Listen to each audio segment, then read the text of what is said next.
নমস্কাৰ মই জিতুমণি পুনৰ স্বাগতম জনাইছো এটা নতুন ভিডিঅ'লৈ। আজি ভিডিঅ'টো আপোনালোকে গম পাইছে যে আমাৰ অসমীয়া সংস্কৃতি বা বিহু লৈ পেলাই আমাৰ কণ্ঠশিল্পীবোৰক লৈ বহুত বিতৰ্ক হৈ আছে আৰু যোৱা কেইদিনমান আগতে আমাৰ দিগন্ত ভাৰতী তেখেতৰ লগতো বহুত আচলতে অপমান কৰিলে চানমাৰি বিহু কমিটিয়ে। আৰু আজি মই এটা বিশেষ কমিটিৰ লগত হোৱা কাজিয়া এখন দেখাব বিচাৰিছো। কিন্তু তাৰ আগত মই এটা কথা কৈ দিওঁ যে চাওক, কিছুমান কণ্ঠশিল্পীৰো কিছুমান ভুল থাকে। আৰু আজি এটা নিউজ পালোঁ অলপ আগতে, যে নিউজটোত কৈছে যে আচুৰ্য বৰপাত্ৰৰ ক'ৰবাত অনুষ্ঠান আছিলে, তো তেখেতে আগধন লৈ কেনেও যোৱা নাই বুলি তেওঁলোকে কৈছে। আৰু সেইটো বাৰু মই ইমান ভালদৰে গম পোৱা নাই, সেইকাৰণে মই সেইটোৰ ওপৰত ভিডিঅ' বনোৱা নাই। আৰু আজি যোনটো ভিডিঅ' দেখাম, এলিছা বড়ো বুলি এজনী কণ্ঠশিল্পী, আচলতে তাইৰ বঙাইগাঁও দক্ষিণ বটিয়ামাৰীত অনুষ্ঠান আছিলে, বঙাইগাঁও জিলাৰ দক্ষিণ বটিয়ামাৰীত অনুষ্ঠান আছিলে।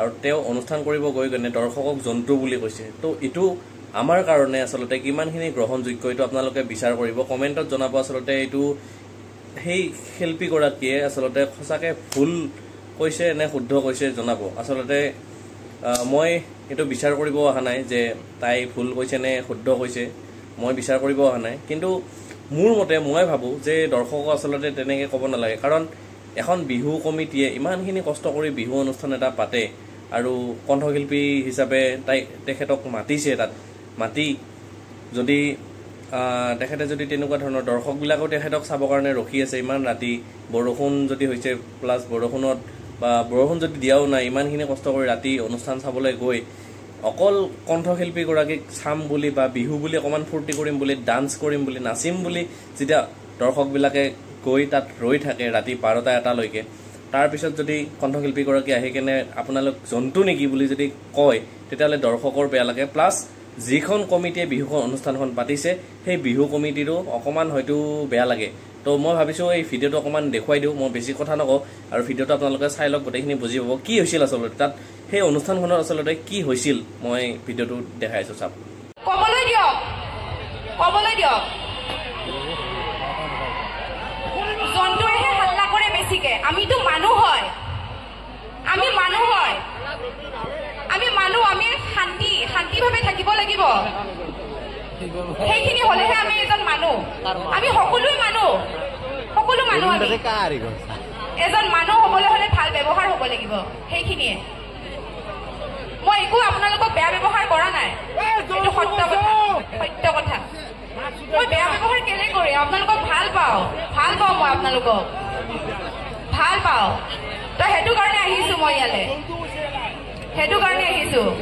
মই কাকো বেয়া ব্যৱহাৰ কৰা নাই ইয়াতে। এইফালৰ পৰা বেয়া ইংগিত আহিছে, এইফালে সকলোৱে এনজয় কৰি আছে, এইফালে একো বেয়া ব্যৱহাৰ কৰা নাই। এইখিনিৰ পৰা আহিছে,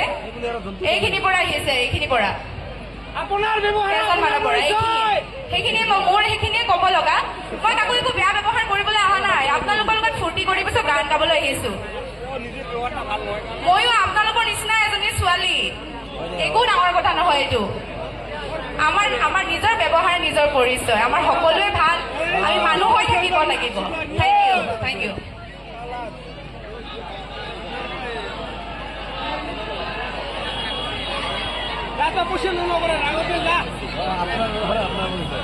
কালকে 70,000 আমি খাম, 70,000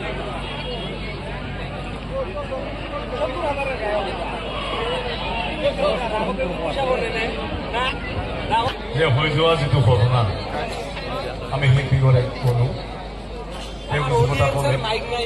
আপোনালোকক আমি এটা কথা জনাব খুজিছোঁ যে যিহেতু আমাৰ দক্ষিণ বিভাগৰ আঞ্চলিক ৰঙালী বিহুখন এইবাৰ 42 ভৰি হৈছে, গতিকে আৰু 7 বছৰ পিছতে সোণালী জয়ন্তী হ'বহি। গতিকে আমি শিল্পী ইজন আহিম আৰু আহিব, আমাৰ অনুষ্ঠানটো চলি থাকিব। সেইকাৰণে মই আপোনালোকক বিনম্ৰভাৱে অনুৰোধ জনাইছোঁ, কমিটিৰ তৰফৰ পৰা এক মিনিট ৰ'ব, এতিয়া কমি যে আমি সমিতিয়ে যিটো টকা মাতিছোঁ, যে সমিতিৰ তৰফৰ পৰা আমি আপোনালোকক ৰাইজৰ ওচৰত ক্ষমা খুজিছোঁ, হ'বনে? সমিতিৰ পৰাই আমি ইমান এটা বৃহত্তৰ সমিতি ৰাইজৰ ওচৰত যিহেতু আমাৰ অনুষ্ঠান আগন্তুক দিনত চলাব লাগিব, গতিকে আপোনালোকৰ ওচৰত আমি ক্ষমা খুজিছোঁ, হ'বনে? গতিকে আৰু আপোনালোকক ঘোষণা কৰা হওক, আমি এইজন শিল্পী ভৱিষ্যতে দক্ষিণ বিভাগৰ আঞ্চলিক বিহু নামাতো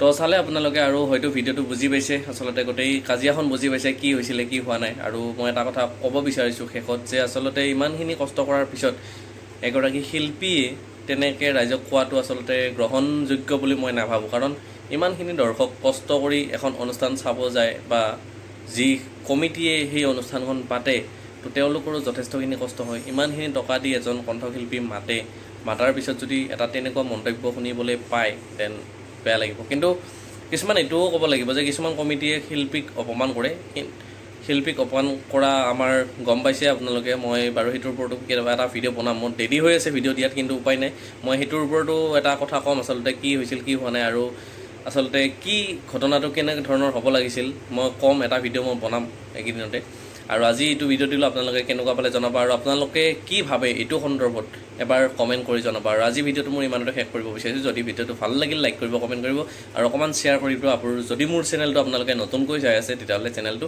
ছাবস্ক্ৰাইব কৰি দিব থেংকছ ফৰ ৱাচিং বাই